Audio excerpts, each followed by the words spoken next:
And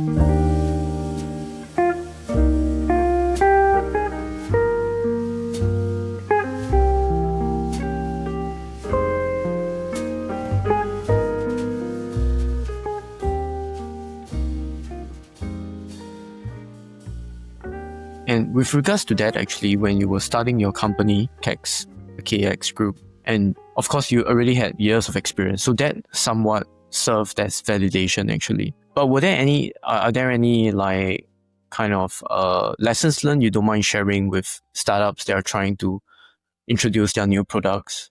The first thing to do is to define what you're trying to achieve out of the PAT. Is it going to be do you want to replace the QC lab? Well, it's not really a PAT. It's just, you just have to focus on someone's going to sit there, take a representative sample every, so often.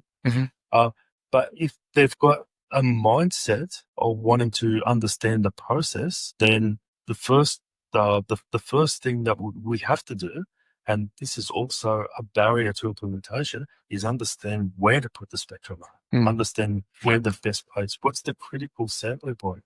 Because we're trying to measure quality attributes. If we're using the language of pharmaceuticals, we're trying to measure critical quality attributes. And those critical quality attributes have to be associated with critical process parameters. So we have to measure a sample as it exists in the process that's representative of the current state of its quality. If we don't have that, we might as well put a random number generator in there. But senior management in companies as well have unrealistic expectations. I've spent $100,000 on this spectrometer and it's not working. Oh, okay.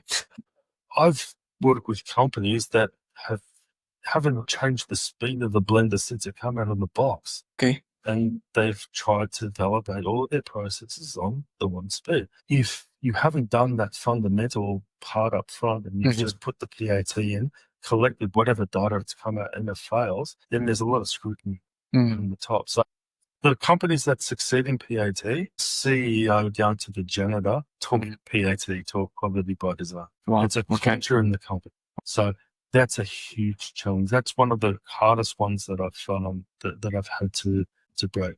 Other ones are you measure the NIR on some powder over here, and then you take another part of the powder and put it to the reference laboratory, and you try to make it more work. It doesn't work. I see. Okay.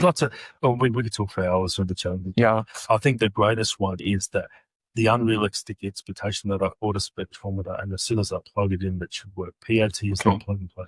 I see. There's a lot of things that needs to be done, the actual model, the use case, the deployment, and of course the whole like culture, many different aspects of it. Yeah. If you get the modeling right, so I've had models run for 10 years without needing maintenance. Wow. Okay. It's like activation curve. Okay. You got to get to that hill. Once you get to that hill, the activation barrier is gone. The first success leads to the second success. So if the first one takes 100% of your time, the second one takes about 60% of the time, the third one about 30% of the time, and then it just becomes habit. It's good to know. Then, like hopefully there'll be more adoption of this.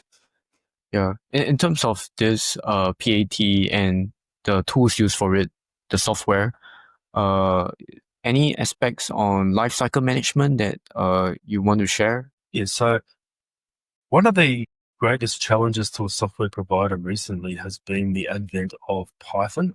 Okay. And now, scarily, ChatGPT. Okay.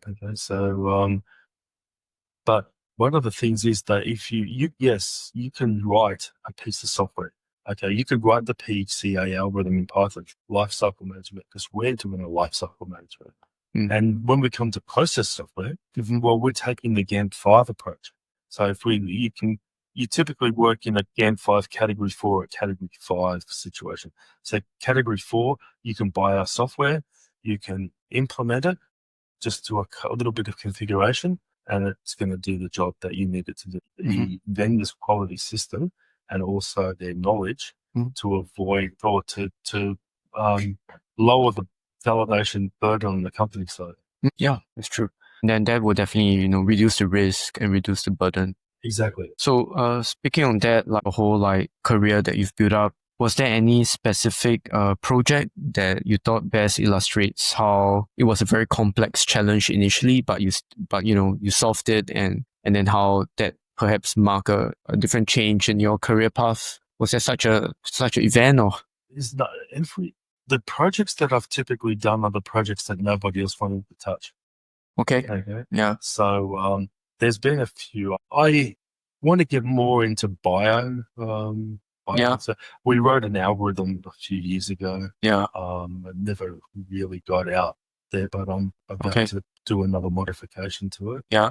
And hopefully that will get us into bioprocessing. But for me, like one of my future perspective is with biologicals, we're going to get to a stage where, and I've seen this with, that you can go at Amazon, you can buy a portable beer making system. It's almost like a microwave. You put the ingredients in, you push that, it does the fermentation, and a few weeks later, beer comes out. Wow. Yeah. I'm thinking this is the way medicines are going to go. Personalized medicine. You're either going to take a saliva swab, or a blood sample or something. Put it that you can take, and it's personalized to you. Yeah. PAT is setting the benchmark, and the smaller it gets, the more reliable it is going to have reliable instruments in these portable systems. Yeah, wow. It's an exciting future. And it is exciting. I don't think I'm going to be around to see it when it happens. But, you never know. Technology is... yeah. Thanks a lot. Maybe any final lessons you want to share with people who want to be chemometricians or even spectroscopists? What is something that you would say you have to do now versus back in when you started off in your career? I think in terms of the standard chemometrics, we don't need to reinvent the wheel. The algorithms that we've got, and I've said this a number of times in previous interviews, we're not going to do any better than PLS or PCA. The nonlinear algorithms, the neural networks, etc., they represent maybe 1 to 2% improvements over what we currently have. The guy who wrote PLS, Herman Wald, he actually wrote it on the back of a cigarette packet.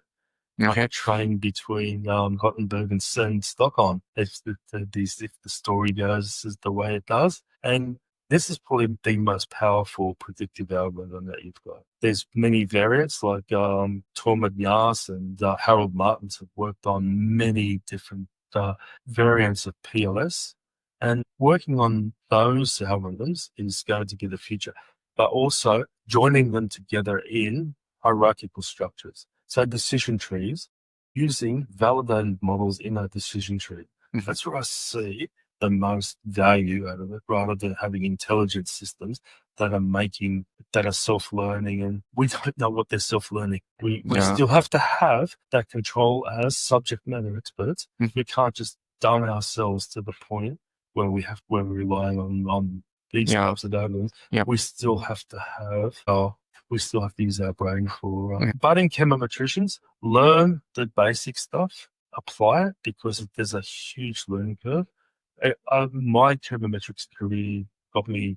I never looked for it. Okay, I stumbled into it, and it served me well for the last 25 plus years. So it's learn the basic stuff, apply it, and learn from your results, and don't be afraid to make mistakes, because we all make mistakes. We're not perfect, but the more we practice, the more it becomes second nature. Yeah. Thanks a lot, Brad. Thanks for joining us on this podcast, and hope we'll have you again. That'd be great. Thank you. Thank you.